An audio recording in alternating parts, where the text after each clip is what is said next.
ബി.ജെ.പിയിൽ പൊട്ടിത്തെറി തുടരുന്നു എന്ന് തന്നെയാണ് ഞാൻ മനസ്സിലാക്കുന്നത്. എന്ന് മാത്രമല്ല, സംഘടനാ തെരഞ്ഞെടുപ്പിലേക്ക് പോവുകയാണ്. സ്വാഭാവികമായും പലതരത്തിലുള്ള എതിരഭിപ്രായങ്ങൾ പരസ്യമായി തന്നെ പുറത്തേക്ക് വരുന്നൊരു സാഹചര്യത്തിലാണ് ഇപ്പോൾ ബി.ജെ.പി ഉള്ളത്.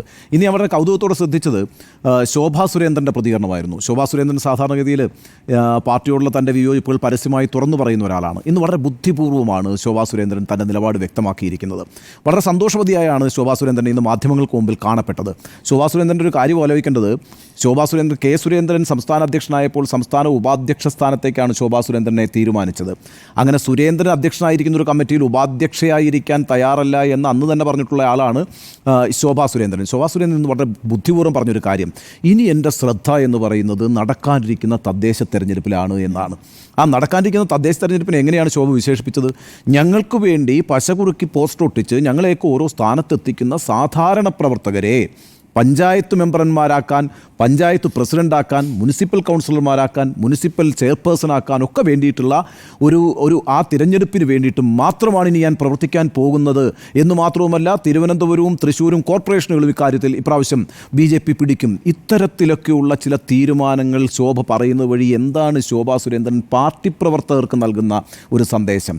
നിങ്ങളെയൊക്കെ ഈ പറയുന്ന അധികാരത്തിൻ്റെ വിവിധ സമിതികളിലേക്ക് എത്തിക്കാൻ ഞാനിതാ കഠിന പ്രയത്നം ചെയ്യാൻ പോവുകയാണ് എന്ന സന്ദേശമാണ് ശോഭാ സുരേന്ദ്രൻ ഇന്ന് മാധ്യമങ്ങളിലൂടെ പാർട്ടി അണികൾക്ക് നൽകിയിരിക്കുന്നത്. അതുകൊണ്ട് വളരെ അച്ചടക്കത്തോടുകൂടി ഒരെതിരഭിപ്രായവുമില്ലാതെ നിൽക്കുന്ന ഒരാളായിട്ട് ശോഭാ സുരേന്ദ്രനെ കാണുകയേ വേണ്ട. വളരെ ബുദ്ധിപൂർവമായ നീക്കമാണ് ശോഭാ സുരേന്ദ്രൻ ഇന്നത്തെ ആ മാധ്യമങ്ങളോടുള്ള ആ വർത്തമാനം പറച്ചിൽ നിന്ന് ഞാൻ മനസ്സിലാക്കിയിട്ടുള്ളത്. എന്തായാലും ബി.ജെ.പിക്കകത്ത് വലിയ ഉരുണ്ടുകൂടലുകൾ നടക്കുന്നു എന്നതിൻ്റെ തെളിവാണല്ലോ. നമുക്ക് വേണമെങ്കിൽ പറയാം, ഒന്നോ രണ്ടോ പോസ്റ്ററൊക്കെ അല്ലേ സംഭവിച്ചത് എന്ന്. ഇന്നിപ്പം കുറുവാ സംഘം എന്നാണല്ലോ വി മുരളീധരനെയും കെ സുരേന്ദ്രനെയും രഘുനാഥനെയും വിളിച്ചുകൊണ്ട് പോസ്റ്ററുകൾ പ്രത്യക്ഷപ്പെട്ടിരിക്കുന്നത്. ഇതുപോലെ പോസ്റ്ററുകൾ പ്രത്യക്ഷപ്പെട്ടൊരു സമയം നമ്മൾ നേരത്തെ കേരളത്തിൽ കണ്ടിട്ടുണ്ട്. എപ്പോഴാണെന്നറിയോ? CPM-ന്റെ വിഭാഗീയതയുമായി ബന്ധപ്പെട്ട് ഡൽഹിയിലെ കേരള ഹൗസ് മുതൽ കണ്ണൂരിലെ പാർട്ടി ആസ്ഥാനത്ത് വരെ വിവിധ സ്ഥലങ്ങളിൽ പലപ്പോഴായിട്ട് ഇതുപോലുള്ള പോസ്റ്ററുകൾ വരുമായിരുന്നു. പാർട്ടിയിൽ വിഭാഗീയത ശക്തിപ്പെടുമ്പോൾ ഇത്തരത്തിലുള്ള പോസ്റ്ററുകളൊക്കെ പ്രത്യക്ഷപ്പെടും. അതൊരു നല്ല ഉദാഹരണമാണ്. അതുകൊണ്ട് ബി.ജെ.പിക്കകത്ത് ശക്തമായ എതിരഭിപ്രായങ്ങൾ സംഘടനാ തെരഞ്ഞെടുപ്പിലേക്ക് പോകുമ്പോൾ രൂക്ഷമാകുന്നു എന്ന കാര്യത്തിൽ എനിക്കൊരു സംശയവുമില്ല. എന്ന് മാത്രവുമല്ല, ഇന്നിപ്പോൾ പി.കെ. കൃഷ്ണദാസും എൻ രാധാകൃഷ്ണനും എം ടി രമേശും മാറി നിൽക്കുകയാണ്. സാങ്കേതികമായി പറയാം, എല്ലാ നേതാക്കളും പങ്കെടുക്കേണ്ട ഒരു യോഗമായിരുന്നില്ല ഇന്നത്തേന്ന്. ഞാൻ ആ ബാക്കിൽ എഴുതി വെച്ചിരിക്കുന്ന ബാനർ ശ്രദ്ധിക്കുകയായിരുന്നു. അതൊരു ശില്പശാല എന്നാണ് എഴുതി വെച്ചിരിക്കുന്നത്. ശില്പശാല നമ്മൾ ഇന്നലെ പറഞ്ഞ കണക്ക് തന്നെ ജില്ലാ ഭരണാധികാരികളെ വിളിച്ചുകൂട്ടി സംഘടനാ തെരഞ്ഞെടുപ്പിൻ്റെ ഫോർമാലിറ്റീസും മറ്റു കാര്യങ്ങളും ഒക്കെ ചർച്ച ചെയ്യുന്നൊരു യോഗമായിരുന്നു അത്. തന്നെയാണ് കെ സുരേന്ദ്രൻ ആ യോഗത്തിന് മുമ്പ് നടത്തിയ വാർത്താ സമ്മേളനത്തിലും പറഞ്ഞു, മാധ്യമങ്ങളെ കണ്ടപ്പോൾ പറഞ്ഞത്.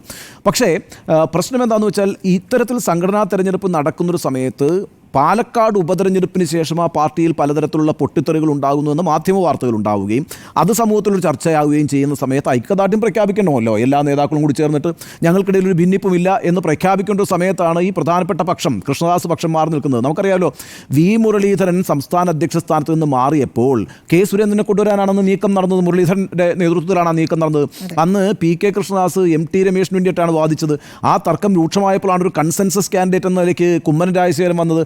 കുമ്മനം രാജശേഖരൻ പോലും അറിയാതെയാണ് വി മുരളീധരൻ കേന്ദ്രത്തിൽ നിന്ന് ഗവർണറാക്കിയിട്ട് ഇവിടുന്ന് പായിച്ചത് മിസോറാമിലേക്ക്. അപ്പോഴും ശ്രമിച്ചു കെ സുരേന്ദ്രനെ കൊണ്ടുവരാൻ, അപ്പോഴും നടന്നില്ല. അപ്പം വന്നത് ശ്രീധരൻ പിള്ളയാണ് കൺസെൻസസ് കാൻഡിഡേറ്റ് ആയിട്ട്. ഇപ്പോൾ പിന്നീട് ഏറ്റവും അവസാനം കെ സുരേന്ദ്രൻ വന്നിരിക്കുന്നു സംസ്ഥാന അധ്യക്ഷനായിട്ട്. അതിൻ്റെ മുറുമുറുപ്പൊന്നും ചെറുതല്ല. ആ മുറുമുറുപ്പുകൾ അവസാനിച്ചിട്ടില്ല. അത് ആദ്യം വെടിപൊട്ടിച്ചുകൊണ്ട് ശോഭ തന്നെയാണ് പോരാട്ടം ആരംഭിച്ചത്. ഏതായാലും പിന്നീട് സുരേന്ദ്രൻ ഒരു പെർഫോമർ എന്നുള്ള നിലയ്ക്കൊക്കെ ദേശീയ നേതൃത്വത്തിന് താല്പര്യമുള്ള ആളാണ്. ഒന്നുമില്ലെങ്കിൽ കൂടിയും സംസ്ഥാനത്ത് ആദ്യമായിട്ടൊരു MP ഉണ്ടാകുന്ന സുരേന്ദ്രൻ പ്രസിഡൻ്റായിരിക്കുന്ന സമയത്താണ്. അപ്പോൾ ആ അർത്ഥത്തിലൊക്കെ സുരേന്ദ്രൻ ശക്തൻ തന്നെയായിരുന്നു പാർട്ടിയിൽ.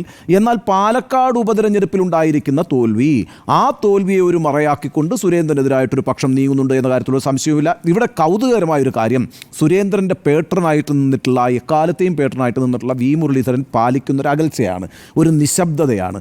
ആ നിശബ്ദത എന്ന് പറയുന്നത് സുരേന്ദ്രൻ ഒട്ടും തന്നെ ഗുണകരമല്ല. സുരേന്ദ്രനെ വെട്ടി വീണ്ടും ഒരിക്കൽ കൂടി വി മുരളീധരൻ പാർട്ടി അധ്യക്ഷനാകാൻ ആഗ്രഹിക്കുന്നുണ്ടോ ഇല്ലയോ എന്നൊക്കെ ഉള്ളത് വേറൊരു വിഷയമാണ്. പക്ഷേ എക്കാലത്തും സുരേന്ദ്രൻ്റെ പിന്നിൽ സപ്പോർട്ടോട് നിന്നിട്ടുള്ള, സുരേന്ദ്രനെ വളർത്തുന്നതിലൊരു വലിയ റോൾ വഹിച്ചിട്ടുള്ള വി മുരളീധരൻ ഇക്കാര്യത്തിൽ ഒരു നിശബ്ദത പാലിക്കുന്നുണ്ട് എന്നുള്ളത് കൗതുകരമാണ്. ഏതായാലും വരും ദിവസങ്ങളിലൊക്കെ ഈ അഭിപ്രായ വ്യത്യാസങ്ങൾ മൂർച്ഛിക്കാൻ തന്നെയാണ് സാധ്യത. കാരണം ആ പാർട്ടിക്കകത്ത് ആരാണ് അടുത്ത സംസ്ഥാന അധ്യക്ഷനാകേണ്ടത് എന്ന നിലയ്ക്കുള്ള ചർച്ചകൾ ആരംഭിച്ചു കഴിഞ്ഞിട്ടുണ്ട്. അതുമായി ബന്ധപ്പെട്ട് വിഭാഗങ്ങൾ രൂപപ്പെട്ടിട്ടുണ്ട്. ആ വിഭാഗങ്ങളെല്ലാം അവരുടെ കരുക്കൾ ശ്രദ്ധാപൂർവം നീക്കിക്കൊണ്ടിരിക്കുന്നുണ്ട്.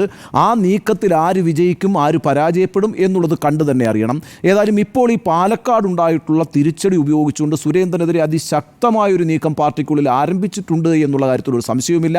ആ മുറുമുറുപ്പുകൾ വരും ദിവസങ്ങളിൽ പരസ്യമായി തന്നെ പുറത്തു വരും. പരസ്യമായ അഭിപ്രായങ്ങളെയൊക്കെ തന്നെയും വിലക്കിയിട്ടുണ്ടെങ്കിലും ഈ പറയുന്ന നേതാക്കൾ ആരും അത്തരത്തിലുള്ള ആ വിലക്കുകൾക്കൊന്നും കീഴ്പ്പെട്ട് നിൽക്കുന്ന ആളുകളല്ല. ഇപ്പോൾ എം ടി രമേശ് ഒരു ചെറിയ നേതാവല്ല, പി കെ കൃഷ്ണദാസ് ഒരു ചെറിയ നേതാവല്ല, എൻ രാധാകൃഷ്ണൻ ഒരു ചെറിയ നേതാവല്ല, വി മുരളീധരൻ ഒരു ചെറിയ നേതാവല്ല. അങ്ങനെ നോക്കുമ്പോൾ കുമ്മൻ രാജശേഖരനാണെങ്കിലും അങ്ങനെയൊക്കെ നോക്കുമ്പം വളരെ കരുത്തരായിട്ടുള്ള നേതാക്കളാണ്. ഇവർക്കൊന്നും ഈ പാർട്ടിയുടെ ഒരു എന്താ പറയുക ഒരു വിലക്കിൻ്റെ അടിസ്ഥാനത്തിൽ അഭിപ്രായം പറയാൻ മടി കാണിക്കുന്ന ആളുകളല്ല. അപ്പോൾ അവരൊക്കെ അഭിപ്രായങ്ങൾ പറഞ്ഞു തുടങ്ങും, അല്ലെങ്കിൽ അവരുടെ പ്രവർത്തകർ അഭിപ്രായങ്ങൾ പറഞ്ഞു തുടങ്ങും. ആ പ്രവർത്തകരുടെ അഭിപ്രായങ്ങളൊക്കെ ഈ പാർട്ടി കമ്മിറ്റികളിൽ റിഫ്ലക്ട് ചെയ്യും. അത് സ്വാഭാവികമായും മാധ്യമങ്ങളിലൂടെ പുറത്തു വരും. ഏതായാലും സംഘടനാ തെരഞ്ഞെടുപ്പിലേക്ക് പോകുമ്പോൾ ഒരു അധികാര വടംവലി അതൊരു ആഭ്യന്തര പ്രശ്നമാണെങ്കിൽ കൂടിയും ആ പാർട്ടിക്കുള്ളിൽ നടക്കുന്നുണ്ട്. അതുകൊണ്ട് പൊട്ടിത്തെറി തുടരുകയാണ് എന്നാണ് എൻ്റെ നിലപാട്.